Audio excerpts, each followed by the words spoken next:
We've got some fresh images of 3I Atlas, a third ever interstellar object observed from Earth, currently racing through our solar system. A monster is approaching Earth, and the world's most brilliant astronomers are locked in a battle they can't resolve.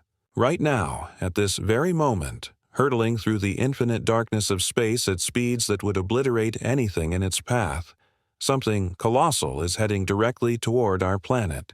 This isn't the plot of some Hollywood disaster film. This isn't a conspiracy theory whispered in dark corners of the internet. This is C2025 R2 Swan, and it has already shattered every assumption, every prediction, every comfortable theory we had about these wanderers from the depths of space. The object is staggeringly massive. Its tail stretches across our night sky 5 times wider than the full moon that's hung above humanity since the dawn of our species. And it just survived a close encounter with temperatures so extreme they would instantly melt lead into liquid metal. But here's the part that has scientists lying awake at 3 in the morning, staring at their calculations with growing dread. They cannot figure out where this thing came from, when it was last in our neighborhood, or most terrifyingly of all, what's going to happen when it reaches its closest point to Earth. The discovery happened in the most unexpected way imaginable. September 11th, 2025. While most of the world went about their ordinary lives, completely unaware of what was coming, a Ukrainian astronomer named Volodymyr Bazugly was hunched over his computer screen, scanning through what most people would consider the most mind-numbingly boring data in astronomy. Forgotten images from the SOHO Space Telescope, specifically examining hydrogen gas readings from an instrument with the innocent name SWAN. This isn't the glamorous side of space exploration. There are no beautiful nebulae here, no stunning galaxies, no ringed planets. It's just data about invisible hydrogen floating around the solar system. Information so dull that most astronomers avoid it entirely. It's like being assigned to watch static on a dead television channel for 8 hours straight, hoping to see a single pixel change color. But Bazugly saw something that made every hair on his body stand on end. A fuzzy blob. It was there in the images, clear as day once you knew what to look for. Moving, growing, brightening, something that absolutely, categorically should not exist in that location. His hands probably trembled as he cross-referenced the coordinates, checked his calibration, verified the date stamps. This wasn't an equipment malfunction. This wasn't a processing error. This was real. Within hours, the astronomical community erupted. This wasn't just another comet. This was something they'd missed for weeks, hiding in plain sight in the sun's glare since August. SWAN detects Lyman alpha radiation, ultraviolet light that hydrogen atoms scream out when solar energy excites them. When comets approach the sun, they don't just warm up, they explode with activity, spewing water ice that breaks down into hydrogen and oxygen. That hydrogen spreads out in an invisible cloud extending millions upon millions of miles. From SWAN's position aboard the SOHO spacecraft, this hydrogen envelope appeared as a gradual brightening, a cosmic whisper growing into a roar. But the real horror show was just beginning. When scientists calculate a comet's orbit, it's usually straightforward mathematics. Track it for a few weeks, measure its position, run the numbers. Simple, predictable, safe. SWAN is none of those things. 2 of the world's most prestigious astronomical institutions are looking at the exact same object, using the exact same data, and they're coming up with answers so wildly different, it's like they're observing 2 separate realities. NASA's Jet Propulsion Laboratory, the people who put rovers on Mars and sent Voyager to the edge of our solar system, says this comet takes 22,000 years to complete one orbit around the Sun. 22,000 years. The last time this thing passed by Earth, humans were just figuring out how to make crude pottery. Woolly mammoths still walked the frozen tundra, and the concept of civilization didn't exist. But the Minor Planet Center, which tracks every known asteroid and comet in our solar system, says something completely different. They claim SWAN only takes 1,400 years to orbit. That's still ancient by human standards, but it means this comet might have visited during the Roman Empire.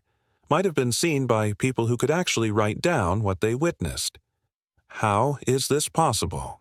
How can the smartest people on the planet, using the most sophisticated equipment humanity has ever created, disagree by 20,000 years? The answer is absolutely terrifying. Swan's orbit is so stretched out, so impossibly elongated, that it's almost indistinguishable from a parabolic or hyperbolic trajectory. When a comet's orbital eccentricity approaches one, when its path becomes nearly perfectly elongated, tiny errors in measurements cascade into enormous differences. It's like trying to determine if a line is perfectly straight or slightly curved when you can only see a microscopic segment. One group trusts the older, fuzzier images from stereo A. The other uses only the super-precise Earth-based measurements. Both approaches are scientifically valid. Both give completely different results. And while scientists argue about mathematics, regular people are witnessing something extraordinary. Right now, tonight, if you know where to look, you can see Swan with basic binoculars. It appears as a fuzzy star with an eerie greenish glow, like something that shouldn't exist in our familiar night sky. That green isn't just pretty, it's a chemical signature. Carbon molecules ripped apart by the sun's brutal energy, glowing as they die. Long exposure photographs reveal the tail, stretching 2.5 degrees across the heavens, 5 times wider than the moon you see every night. The comet's nucleus might only be a few miles across, but it's hemorrhaging thousands of tons of material every single day. This creates the coma, a temporary atmosphere that can grow larger than some planets. The tail forms when solar radiation pressure and the solar wind push this material away, creating streamers extending millions of miles into the void. Swan is currently magnitude 6, right at the edge of naked eye visibility from truly dark locations. But here's what has everyone excited and terrified. It's getting brighter. It's getting closer. September 12th, Swan passed its closest point to the sun, skimming closer than Mercury ever gets. The temperature on its surface would have been hot enough to melt lead, to vaporize most known materials. For a comet that might be making this suicidal journey for the first time in millennia, this was the ultimate test. The sun's gravity could have literally ripped it apart. Thermal stress could have shattered it like glass thrown into fire. Gas jets could have spun it so fast it exploded like a grenade. Most comets don't survive. Comet C-2019. Sacher Atlas broke apart in 2020, disintegrating in real time as horrified astronomers watched. Comet 2I Borisov, an interstellar visitor from another star system entirely, showed severe stress damage during its 2019 passage. Swan survived. Against all odds, it held together. No signs of fragmentation, no sudden brightness changes, no multiple bright spots indicating pieces breaking away. But don't celebrate yet. Comets can still disintegrate weeks or months after perihelion passage as thermal stress cracks propagate through the nuclear structure like a time bomb waiting to explode. Historical data suggests objects with perihelion distances around half an astronomical unit have a 25% chance of complete destruction. We're watching a cosmic game of Russian roulette, and we won't know the outcome until it's too late to do anything about it. October 20th. Mark this date. This is when Swan reaches its closest approach to Earth, approximately 24 million miles away. In cosmic terms, that's uncomfortably close, like having a stranger breathing down your neck in an empty room. The comet is currently in the constellation Virgo, near the bright star Spica. Look west after sunset. The comet will be low, so you need a clear horizon. 1 hour after sunset is optimal, when the sky has darkened but Swan remains above the horizon. As October progresses, it climbs higher, visible for longer periods. By closest approach, it should be visible most of the night, a ghostly presence tracking across our sky. Photographers are capturing images that look like something from a science fiction nightmare. The comet passing near Mars in late September creates alignments that happen maybe once in several human lifetimes. Every measurement helps resolve the orbital mystery. Amateur astronomers worldwide with modest equipment are contributing data to solve this puzzle. This is citizen science watching cosmic history unfold in real time. But there's something else. Something the experts are whispering about but won't say out loud. October 4th through 6th, Earth passes through the same orbital plane as Swan. If the comet left debris on previous visits, if dust particles are still floating where they shouldn't be, we might see meteors. Not might, could. The problem? For a long-period comet, any dust trail would be ancient, spread out, dissipated. Meteor showers come from comets that visit regularly, leaving fresh debris each passage. The Perseid meteor shower comes from comet Swift-Tuttle, which returns every 133 years. Swan might not have been in the inner solar system for over 1,000 years. That dust, if it exists, has had centuries to scatter. It's like walking through a boat's wake from yesterday, barely visible ripples in an ocean of nothing. Solar radiation pressure affects different-sized particles differently.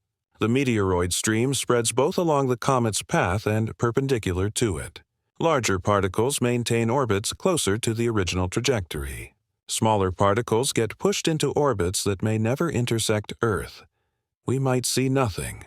We might see a light show that rewrites meteor science. Nobody knows. What we do know is absolutely chilling. Swan will gradually fade after closest approach, but it remains visible in telescopes for months as it retreats back to the frozen darkness of the outer solar system. Whether it takes 1,400 years or 20,000 years to return, everyone alive right now will be dead before it comes back. This is humanity's one chance to observe this particular visitor from the deep freeze beyond Neptune, beyond Pluto, from regions where sunlight is barely a whisper and temperatures hover just above absolute zero. The isotopic ratios in cometary materials reveal formation conditions. Heavy water containing deuterium instead of regular hydrogen forms, preferentially at extremely low temperatures. By measuring the ratio of heavy water to regular water in Swan's emissions, scientists determine the temperature of the region where this monster originally formed, billions of years ago in the infant solar system. Carbon and nitrogen isotopes constrain the chemical processes that occurred in the primordial solar nebula, the swirling disk of gas and dust that eventually became planets, moons, asteroids, comets, and us. 100 times larger than Atlas, a mystery object on a direct collision path with our orbital plane. 2 different orbital periods from 2 different prestigious institutions. A 25% chance of catastrophic disintegration. A possible meteor shower from ancient debris. A greenish glow from dying carbon molecules. A tail 5 times wider than the full moon. And all of it happening right now, tonight, visible to anyone with binoculars and clear skies. This isn't a movie. This isn't a simulation. This is Swan, and it's rewriting our understanding of these cosmic visitors with every passing hour. The clock is ticking. The approach continues, and we still don't know what's going to happen when it gets here.